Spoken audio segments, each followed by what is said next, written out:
Peço que você abra sua Bíblia comigo nesta passagem, Abacuque capítulo 2, versos de 1 a 5. Por-me-ei na minha torre de vigia, colocar-me-ei sobre a fortaleza, e vigiarei para ver o que Deus me dirá, e que resposta eu terei à minha queixa. O Senhor me respondeu e disse: escreve a visão, grava-a sobre tábuas, para que a possa ler até quem passa correndo, porque a visão ainda está para cumprir-se no tempo determinado, mas se apressa para o fim e não falhará. Se tardar, espera-o, porque certamente virá, não tardará. Eis o soberbo, sua alma não é reta nele, mas o justo viverá pela sua fé. Assim como o vinho é enganoso, tampouco permanece o arrogante, cuja gananciosa boca se escancara como o sepulcro, e é como a morte, que não se farta. Ele ajunta para si todas as nações, e congrega todos os povos. O tema que eu tenho para esta manhã é: quando o céu acalma a terra. Quando o céu acalma a terra. Bom, o contexto deste livro já é sabido de quase todos. Abacuque é um profeta menor, e quando você fala profeta menor, você não está diminuindo o valor do profeta. Não é um profeta inferior. É porque o registro que ele fez, o conteúdo que ele escreveu, é menor do que o conteúdo de Isaías, Jeremias, Ezequiel e Daniel. Abacuque foi contemporâneo de Jeremias.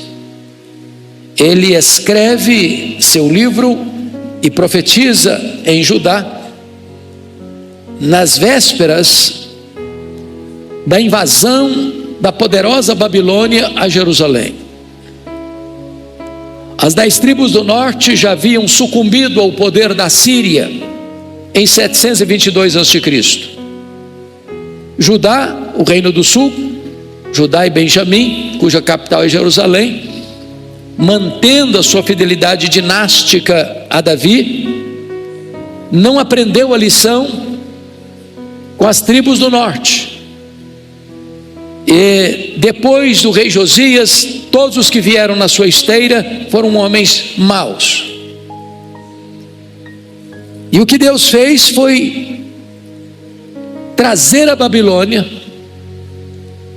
que já havia vencido a Síria na guerra de Carquemes em 612 a.C., e se tornara, depois de vencer também o Egito, a maior superpotência mundial, para disciplinar o povo de Judá. E essa disciplina seria uma disciplina amarga, porque não apenas Babilônia viria para saquear a terra de Judá, não apenas para tomar a cidade de Jerusalém, não apenas para destruir o templo de Salomão, que era magnífico, um palácio de mármore bordejado de ouro e pedras preciosas, mas também a Babilônia viria para levar toda esta nação para uma amarga escravidão de 70 anos. A crise do profeta Abacuque era olhar para a sua nação e ver a violência prevalecendo. O seu povo assodadamente galopando rumo ao abismo moral, político, econômico e espiritual. Ele não consegue entender como é que a nação está tão chafurdada no pântano do pecado. Então ele ora a Deus, inquieto, desassossegado, porque para ele Deus está como que silencioso ou inativo, não intervindo na sua nação. Quando ele escuta, entretanto, a resposta de Deus, ele fica mais perturbado. A resposta à sua oração não lhe trouxe alívio, agravou mais ainda a sua dor. Por quê? Porque quando Deus responde, Deus diz para ele: olha, eu estou trazendo um povo amargo, impetuoso, para disciplinar o meu povo, o povo da aliança. E agora a grande angústia do profeta é como Deus pode usar alguém pior do que nós para nos disciplinar. E às vezes ficamos também inquietos agora, não com o silêncio de Deus, mas com a providência de Deus. Porque gostaríamos que Deus agisse do nosso jeito, do nosso modo, que nós dessemos a receita para Deus fazer. Como Naamã, quando chegou lá em Israel para ser curado pelo profeta Eliseu, ele já foi com a liturgia do culto da cura dele pronta. E ele imaginou que Eliseu viria ao encontro dele, que imporia as mãos sobre ele, que teria um ritual litúrgico para a cura dele. Quando Eliseu nem ao encontro dele foi, mandou um recado: olha, manda esse comandante, esse general, ir lá no Jordão, mergulhar 7 vezes. Deus não se submete à nossa agenda e Deus não se curva aos nossos métodos. Ele é Deus soberano. Então a angústia de Abacuque foi quando Deus disse que ele, Deus, estava trazendo a Babilônia. Vale destacar que do ponto de vista político, a Babilônia era a maior potência mundial naquele tempo, porque haviam 3 potências mundiais: a Síria, Egito e agora a Babilônia. Só que a Síria e o Egito sucumbiram ao poder da Babilônia, e a Babilônia era agora a única potência mundial. Mas Deus deixou claro para o profeta que a Babilônia não estava vindo para invadir Jerusalém, para saquear e destruir a cidade de Jerusalém, arruinar o templo de Jerusalém e levar o povo para a escravidão, porque era uma grande potência mundial. Não, foi Deus quem trouxe, foi Deus quem entregou. Agora, o profeta vai encontrar um consolo a partir do verso 12, quando ele para pensar quem é Deus. E ele, ao refletir sobre a pessoa de Deus e sobre a força do inimigo que vem atacar Israel, ou Judá, ou melhor, Jerusalém, ele vai começar a orar de novo. E aqui que entra o nosso texto, e eu passo agora a considerar o nosso texto. Esse texto que lemos pode ser dividido em 3 pontos. Um servo que espera a resposta de Deus, versículo 1, ele se coloca na sua torre de vigia. Segundo, uma visão revelada por Deus, nos versos 2 e 3. Deus está lhe dando uma visão em resposta à sua oração. E terceiro, um grande contraste entre o soberbo e o justo.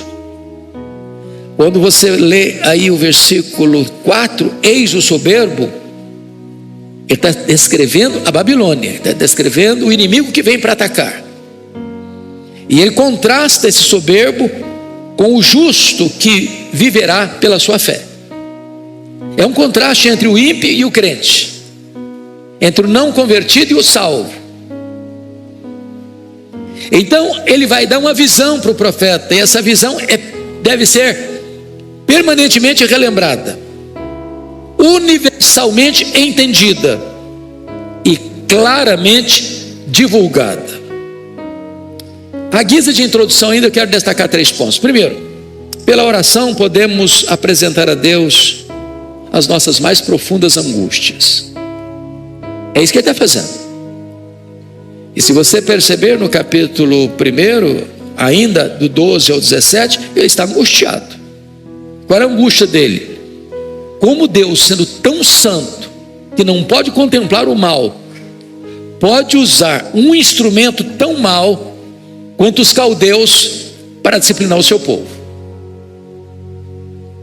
Tem hora que você tem perguntas e não tem respostas. Nem sempre Deus explica. É só ler o livro de Jó. Deus não explicou nada para Jó. Deus chegou a restaurar Jó, mas Deus não explicou para ele. E quando você tem perguntas e não tem todas as respostas, a saída melhor é você buscar a Deus em oração. Porque é na oração que Deus alivia a dor da nossa alma, e é na oração que nós encontramos lenitivo para o nosso coração ou a nossa mente. Segundo lugar, a guisa de introdução, pela oração podemos alcançar o mais profundo discernimento dos propósitos de Deus. As coisas estavam nubladas para ele ainda, mas em resposta à sua oração, Deus lhe dá uma visão, Deus lhe apresenta uma revelação, e Deus manda ele escrever essa visão, colocar em tábuas, diríamos nós mais modernamente, nos outdoors da cidade de Jerusalém, para que todo mundo lesse, até quem passasse correndo. E essa visão, dada ao profeta Abacuque, é o cerne do cristianismo, é a essência do evangelho, é o núcleo de toda a verdade cristã. E qual é essa verdade? O justo viverá pela fé. É a justificação pela fé, que Martinho Lutero chegou a dizer: com essa doutrina a igreja fica de pé, sem essa doutrina a igreja cai. Terceiro ponto, pela oração podemos ter grandes lampejos quanto ao futuro. Essa revelação vai se cumprir. E aí, depois de 600 anos, depois de Abacuque, Jesus Cristo vem, e ele nasce, e ele cresce, e ele prega, e ele faz milagres, e ele morre, e ele ressuscita, e ele volta para o céu, e ele derrama o Espírito Santo, e os apóstolos proclamam, e Paulo, como líder deles, aquele que melhor compreendeu a mente de Cristo, vai afirmar esta verdade gloriosa, lá em Romanos 1,17: o justo vive ou viverá pela fé. E essa é a verdade magna do cristianismo, que nós gostaríamos de expor daqui a pouco. Então, considerando isso, vamos à análise do texto precisamente. E a primeira coisa que eu chamo a sua atenção, uma angustiosa expectativa. Leia comigo, todo mundo na tela, o verso 1, capítulo 2, verso 1, toda a igreja comigo. Por-me-ei na minha torre de vigia, colocar-me-ei sobre a fortaleza, e vigiarei para ver o que Deus me dirá, e que resposta eu terei à minha queixa. Primeira coisa que eu chamo a sua atenção é que devemos subir à presença de Deus e colocar nossa causa em suas mãos. Ele sobe para uma torre. Não é que você precisa subir para uma torre para falar com Deus, nem ao descer um vale você está limitado em falar com Deus. É que na verdade ele está usando a figura de um sentinela, de um vigia.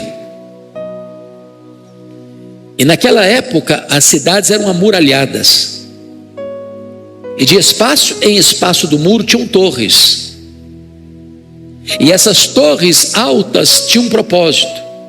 O vigia que estava ali não podia dormir, porque ele que olhava se estava chegando algum inimigo, e tocava a trombeta para dentro dos muros, para dizer para o povo: fiquem preparados, fique preparado.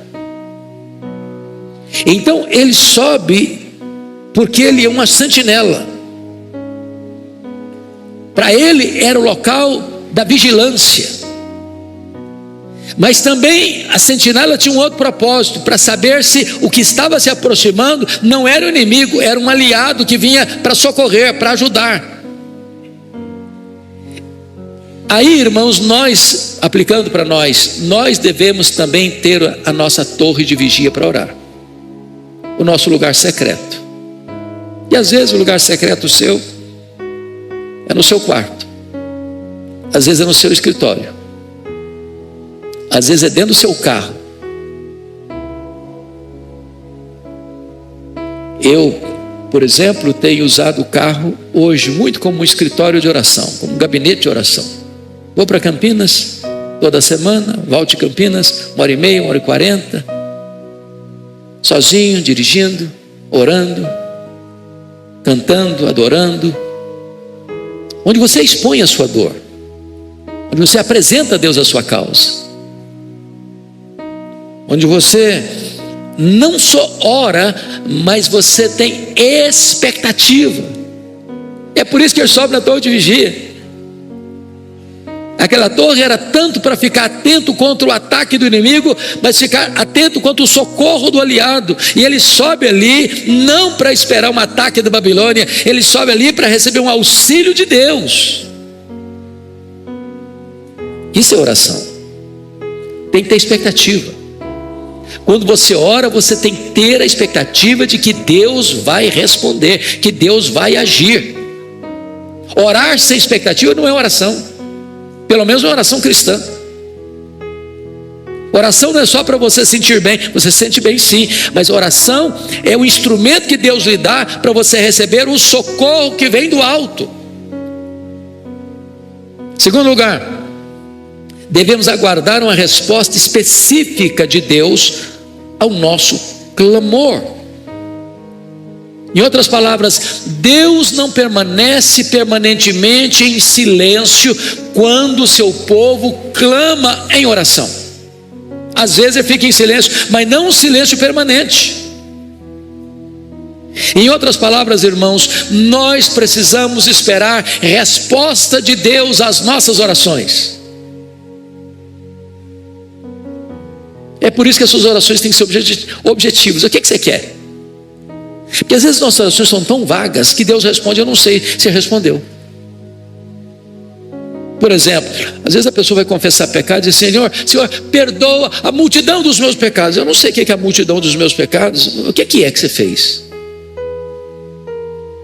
Qual pecado você cometeu? Você está arrependido?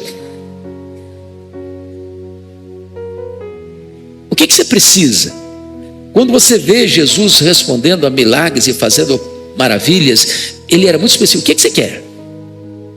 Qual a sua necessidade? Suba na sua torre de vigia e põe diante de Deus o que você precisa e tem necessidade. Oração não é monólogo. Oração é você apresentar sua fala para Deus e ficar esperando a resposta de Deus. Nesses 27 dias, Deus tem nos dado a bênção de ver suas intervenções na vida do nosso netinho Pedro. 4 vezes nesses 27 dias, os médicos chamaram a família e disseram: se vocês creem em Deus e creem em oração, então orem, porque não tem mais nada para fazer. E às vezes havia um deadline: olha, até tal hora, dali não tem mais jeito. E o povo de Deus clama e naquela hora renova a esperança. Tem mais jeito, tem mais jeito, tem mais jeito. Eu sei que Deus pode curar, eu sei que Deus pode levar. Ele é Deus se cura, Ele é Deus se leva. Mas quando você ora, você precisa ter a expectativa de que o pedido que você apresentou, Deus pode fazer, e Deus é poderoso para fazer. Agora preste atenção no terceiro ponto. Nós devemos na oração ter liberdade de abrir o nosso coração para Deus. Porque olha comigo o verso 1: eu vigiarei para ver o que Deus me dirá, e que resposta eu terei de quê? A minha queixa. A oração aqui é queixa, é reclamação, é lamento, é grito de dor. Meus irmãos, tem hora que a oração mais eloquente que você profere é inarticulada, é apenas um gemido. Tem hora que não é preciso sair palavra dos seus lábios para Deus ouvir o clamor do seu coração ou a sua queixa.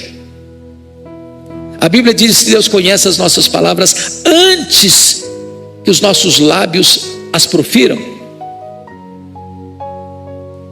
O que eu acho lindo é que Deus não nos censura, Deus não nos reprova, Deus não nos repreende quando nós apresentamos a Ele as nossas queixas.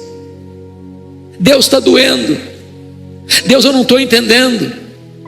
Deus, como é que o Senhor, que é tão santo e tão puro de olhos, a ponto de não poderes contemplar o mal, estáis trazendo essa amarga nação, esse povo truculento para nos disciplinar? Meu Deus, como é que é isso? Ele está angustiado, e ele não fica procurando palavras redondas, polidas, para fazer uma oração bonita, retoricamente falando. Não, ele despeja a sua dor, ele expõe a sua queixa, ele ergue o seu grito de lamento. Esse é o primeiro ponto. Vamos ao segundo ponto da mensagem: uma gloriosa visão, versos 2 e 3. Põe na tela, filho, para nós lermos mais uma vez esses dois versículos, 2 e 3. Toda a igreja comigo, vamos juntos. O Senhor me respondeu e disse: escreve a visão, grava sobre tábuas, para que a possa ler até quem passa correndo, porque a visão ainda está para cumprir-se, no tempo determinado, mas se apressa para o fim e não falhará. Se tardar, espera-o, porque certamente virá, não tardará. Então a primeira coisa que eu destaco é uma visão recebida. O Senhor me respondeu. Então ele não gerou a visão, ele não é o dono da visão, ele não concebeu a visão lhe é dada, lhe é revelada, e ela vem em resposta à sua oração. Ela vem do céu, ela vem de Deus. É importante entender algo aqui: a revelação de Deus é progressiva no Antigo Testamento. A revelação de Deus continua sendo progressiva no Novo Testamento, mas a revelação de Deus se conclui em Cristo. E o autor aos Hebreus deixa isso claro. Deus falou muitas vezes, de muitas maneiras, aos pais pelos profetas. Agora ele nos fala pelo Filho. Ou seja, a revelação é progressiva até Jesus, mas não a partir de Jesus. Ninguém pode, ao ler esse texto, dizer: agora eu sou crente, eu quero que Deus me revele coisas novas que nunca foi revelada a ninguém. Isso não acontecerá mais, porque, como diz o Dr. Billy Graham, agora a Bíblia tem uma capa ulterior. Tudo que Deus quer que você saiba já está revelado nas Escrituras.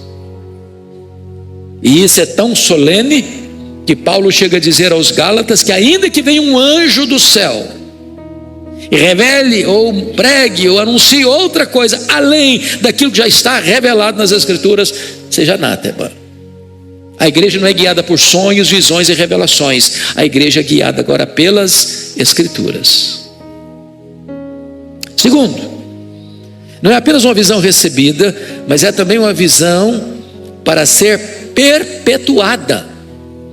Veja você no verso 2 que o Senhor, que responde à oração, diz: escreve a visão,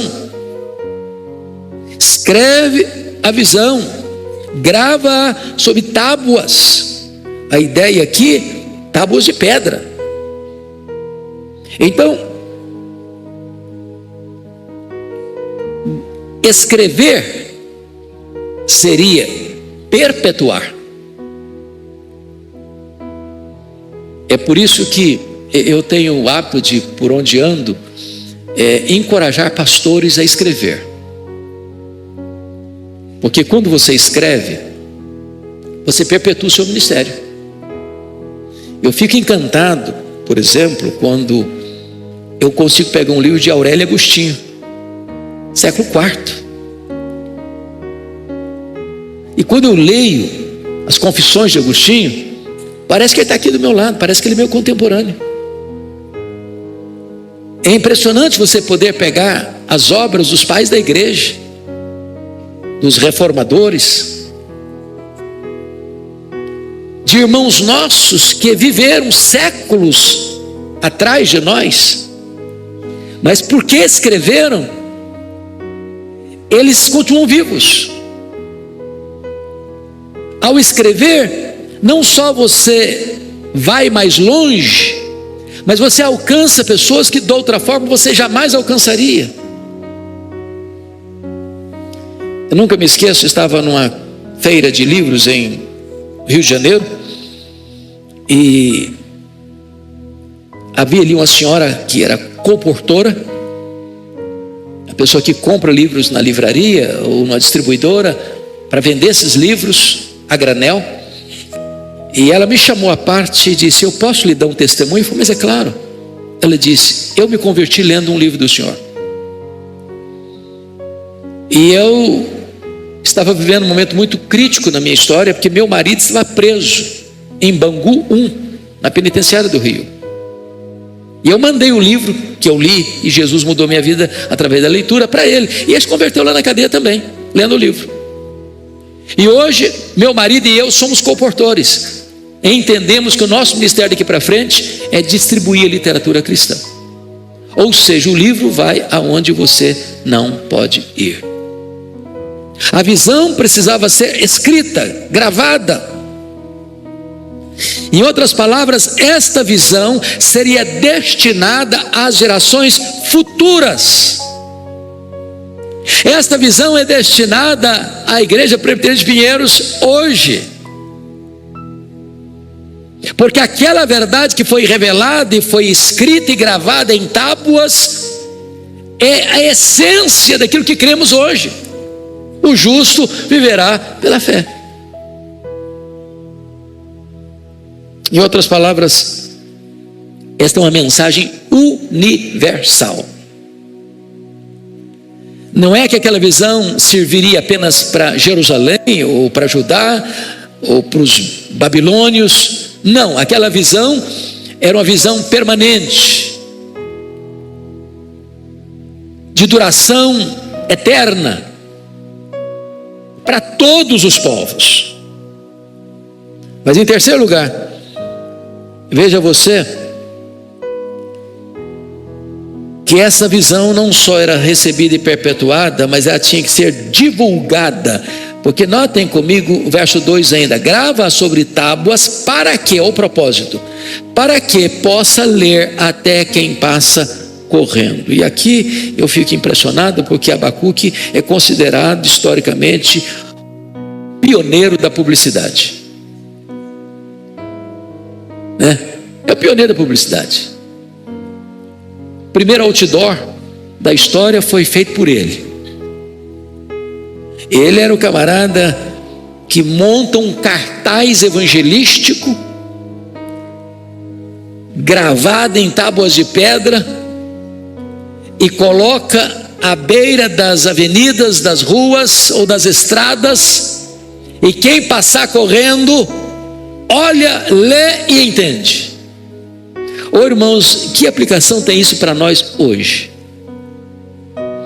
Vocês se lembram que a imprensa só foi inventada em 1450 por Johannes Gutenberg na Alemanha. E olha a providência de Deus. Foi em virtude desta invenção, 67 anos antes da reforma, é que oportunizou o pensamento de Martinho Lutero e dos outros reformadores alcançar não só a Europa, mas o mundo todo. Hoje nós vivemos uma outra realidade da publicidade. Porque com o advento da internet, nós estamos vivendo uma revolução na comunicação. E sabe o que me encanta? É que você e eu fazemos parte da geração da transição. Eu fui a Maringá, estava lá acompanhando o meu filho, a minha nora, com o netinho, e fui ao médico. Um médico de 83 anos. Uma referência na cidade, na área de pediatria. E eu olhei na mesa dele, tinha uma maquininha Olivetti Letera 32, verde cana, igual a que eu tinha no seminário. E eu falei: doutor, mas o senhor está usando essa máquina? Eu falei: eu estou usando essa máquina porque o meu computador me deixou na mão, e essa não me deixa na mão nunca.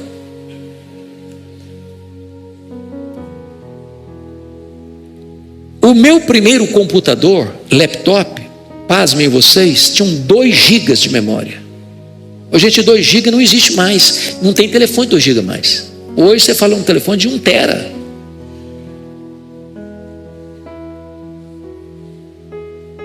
Hoje nós estamos conectados com o mundo. E eu sou tão grato a Deus pela Igreja Presbiteriana de Pinheiros, porque ela comprou essa visão. Ela saiu na frente. Quando chegou a pandemia, a vasta maioria das igrejas do Brasil não estava preparada para se comunicar com seus membros que não podiam frequentar a igreja. E foi quando todo mundo estava paralisado que essa igreja tomou a decisão: nós vamos avançar. E pensou na televisão. E hoje, por onde você vai, no Brasil e fora do Brasil, pessoas conhecem esta igreja e conhecem a mensagem desta igreja, porque ela entendeu que essas ferramentas precisam ser usadas com eficiência. Deus é publicitário. Deus é o mestre de comunicação. E nós deveríamos usar não este ou aquele instrumento, mas usar este e aquele. É usar a televisão, é usar o rádio, é usar o Facebook, é usar o Instagram, é usar o TikTok, é usar o Kawaii, é usar o YouTube, é usar todas as ferramentas possíveis para alcançar o máximo de gente possível, até quem passa correndo. Eu fiquei tão feliz recentemente, pregando lá em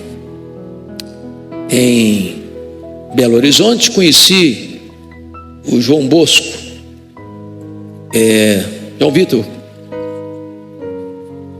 João Vitor Queiroz, e ele é um deputado estadual, e ele foi convertido a Cristo, diz ele, pela influência do ministério, das mensagens aqui.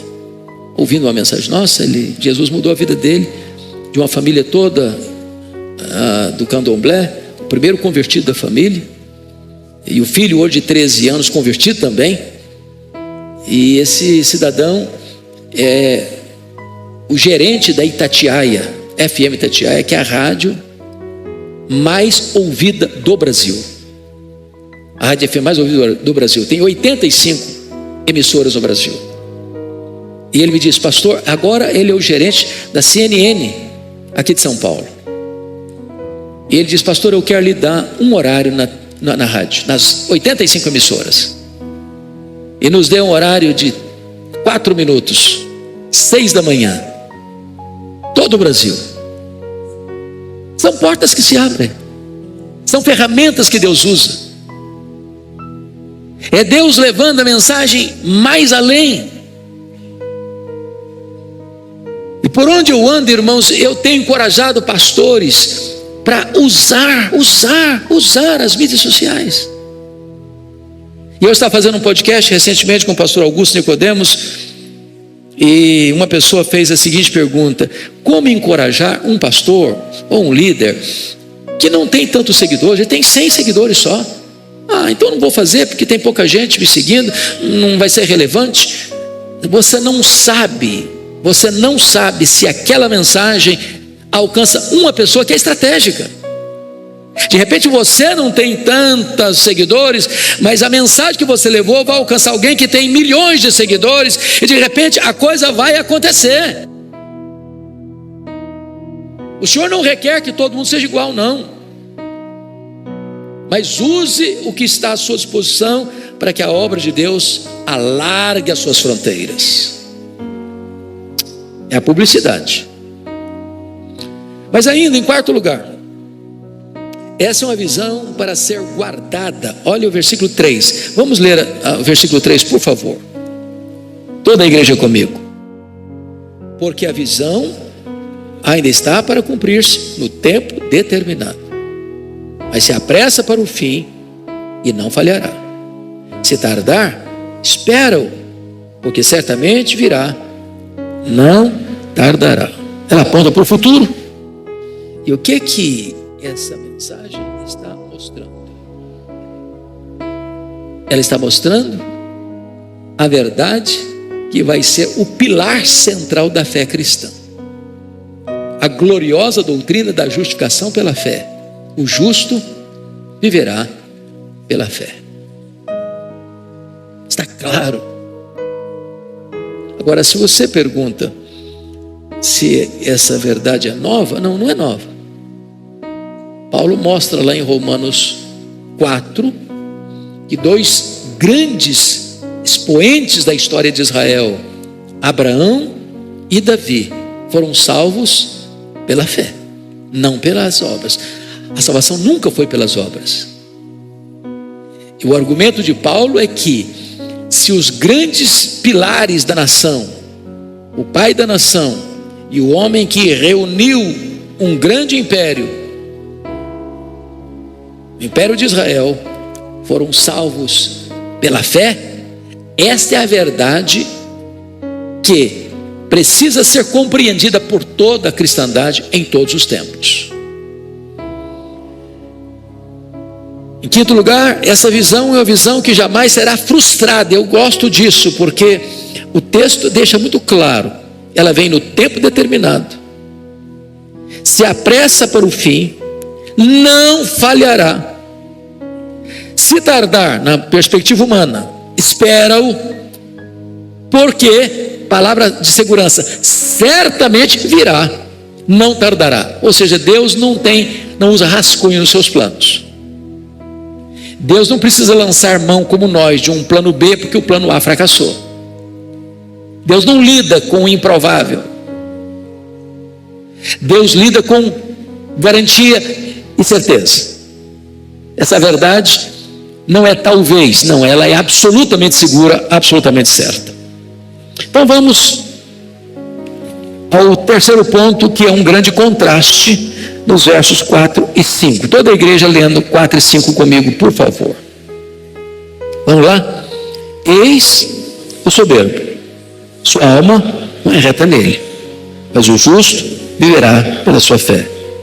Assim como o vinho é enganoso, tampouco permanece o arrogante, cuja gananciosa boca se escancara como sepulcro, é como a morte, que não se farta.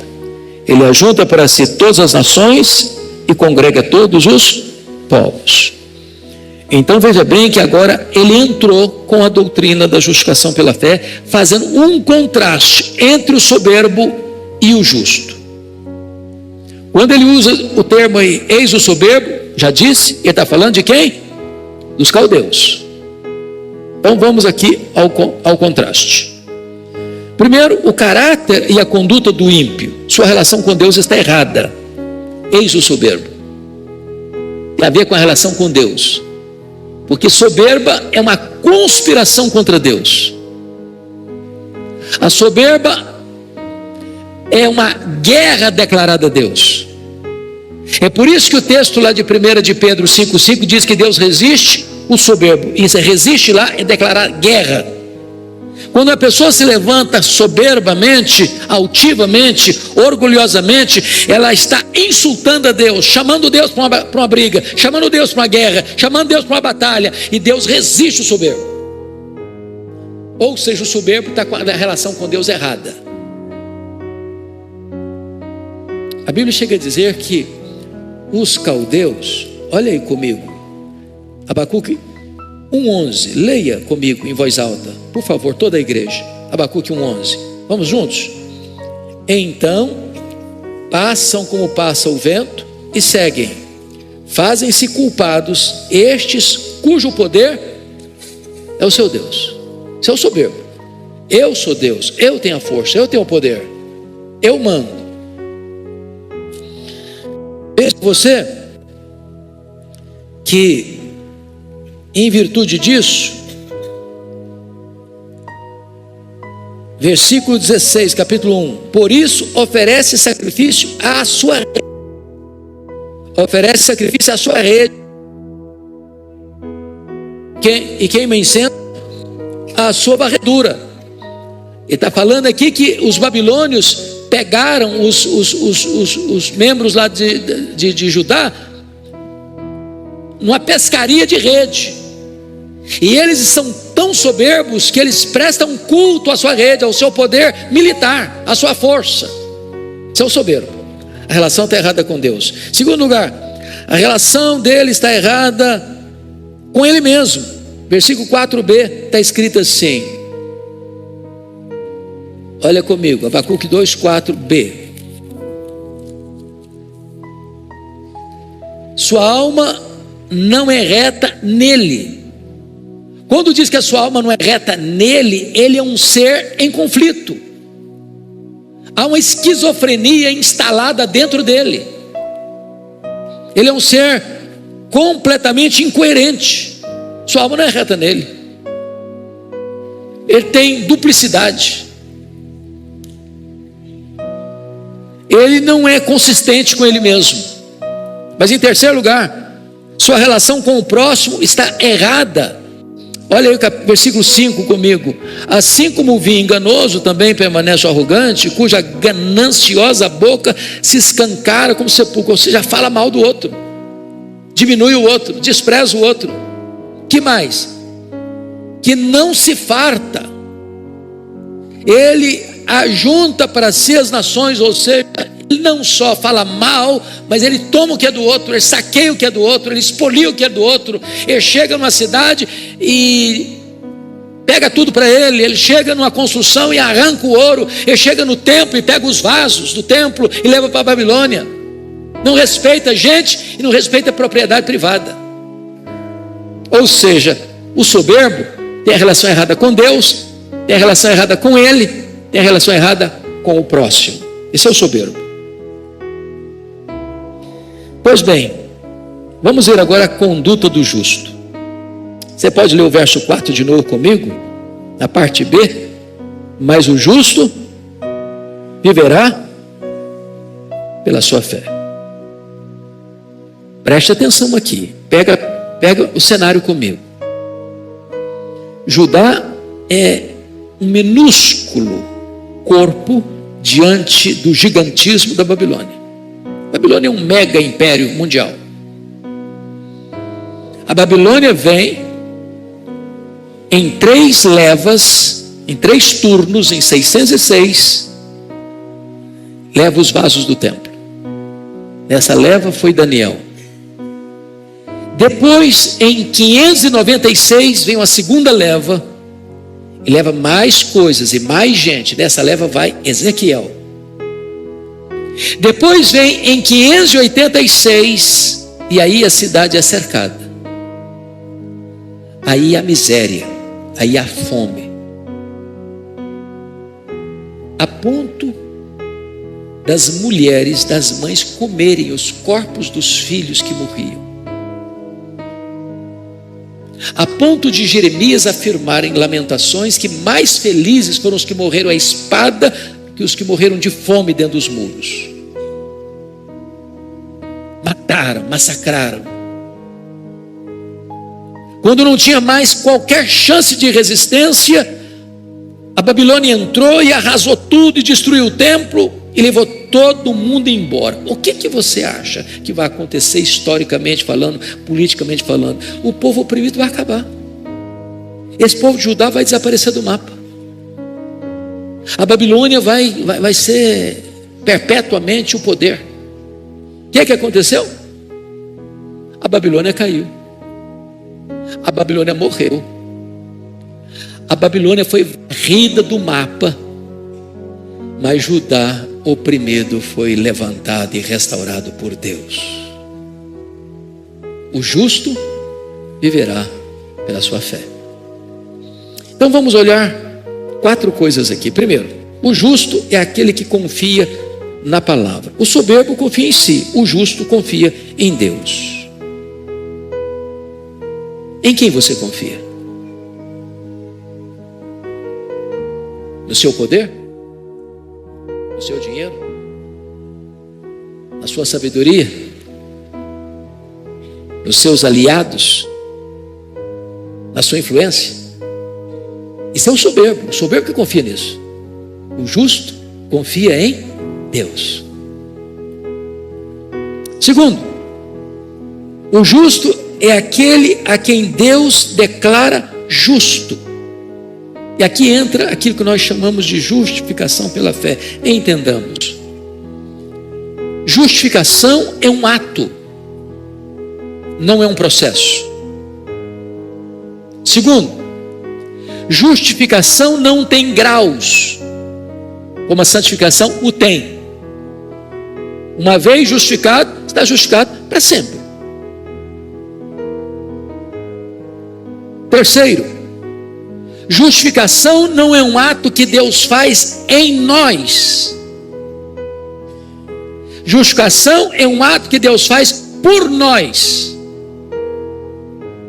Justificação não acontece aqui dentro do seu coração. Justificação acontece lá no tribunal de Deus.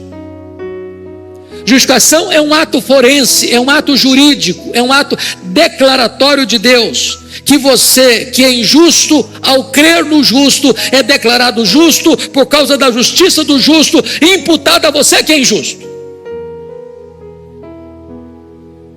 Isso é impressionante, porque a pergunta é justo o justo justificar o injusto?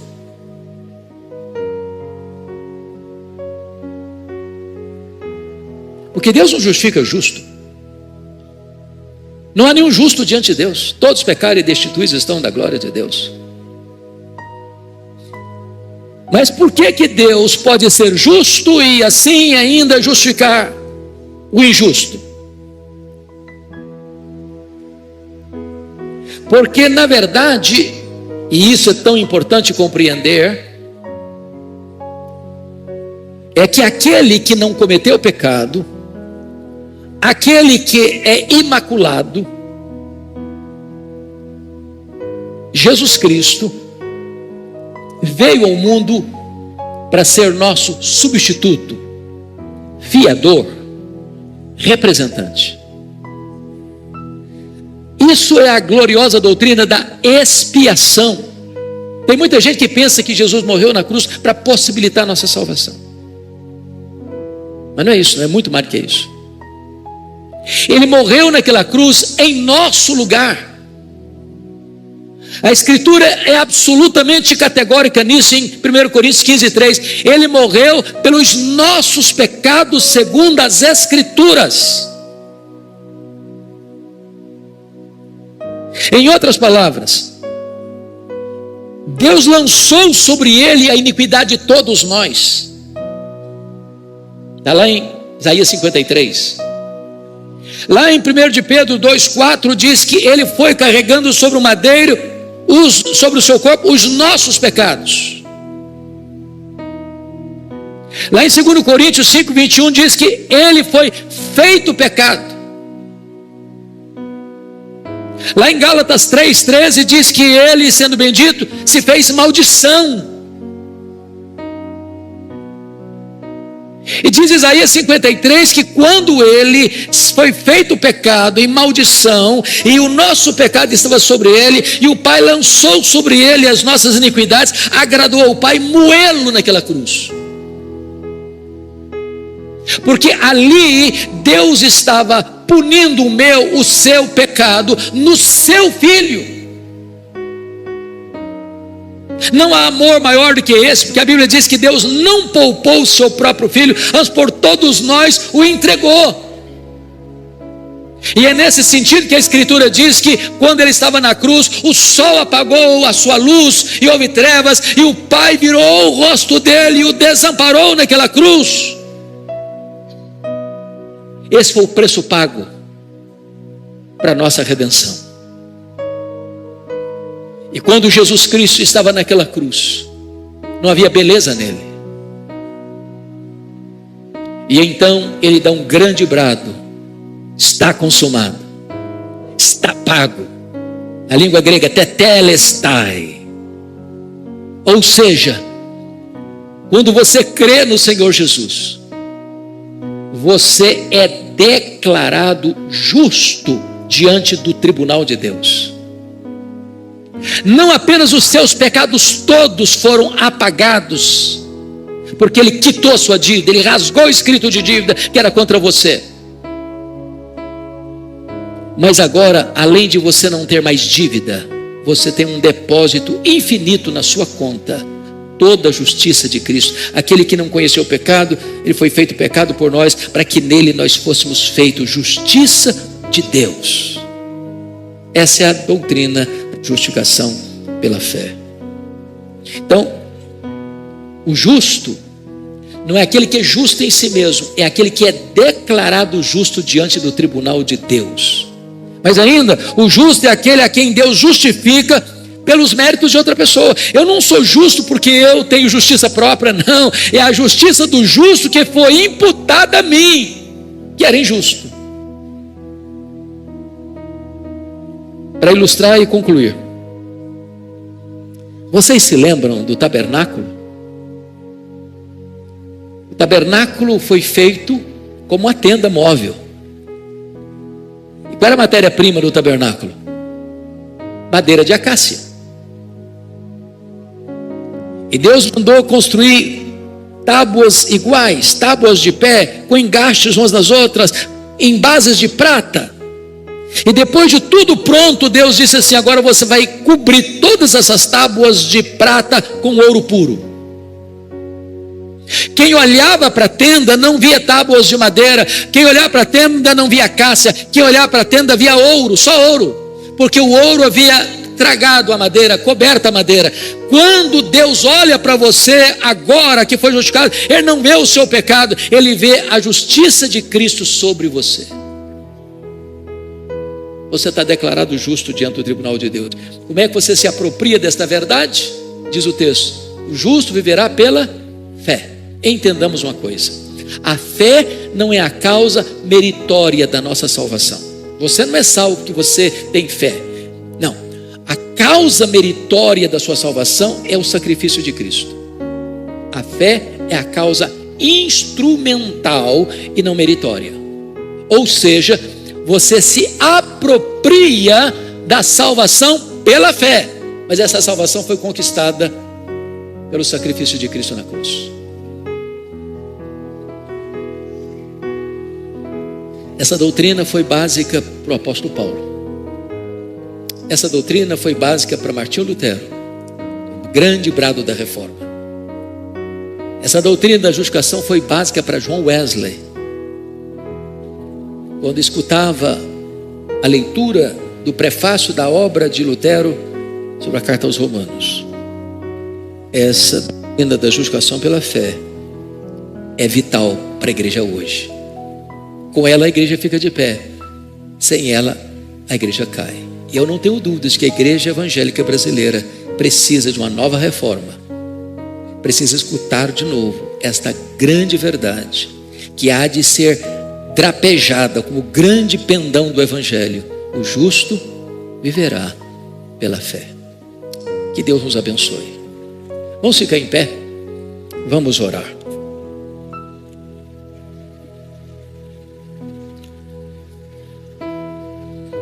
Ó Deus, receba nesta manhã a nossa gratidão pela preciosidade da Tua palavra. Receba a nossa gratidão porque em escola bíblica dominical, nós podemos abrir as Escrituras e meditar nelas e extrair delas alimento para a nossa alma. Fortalece a tua igreja e firma os nossos passos na rocha que é Cristo. Gratidão, Deus, pela grande obra de Cristo na cruz por nós, por causa do sacrifício dele e porque ele pagou a nossa dívida, porque ele creditou em nossa conta a sua justiça. Nós podemos ter vida e vida eterna. Receba o nosso tributo de gratidão em nome de Jesus. Amém. Deus abençoe, amados. Gratidão pela presença de todos vocês.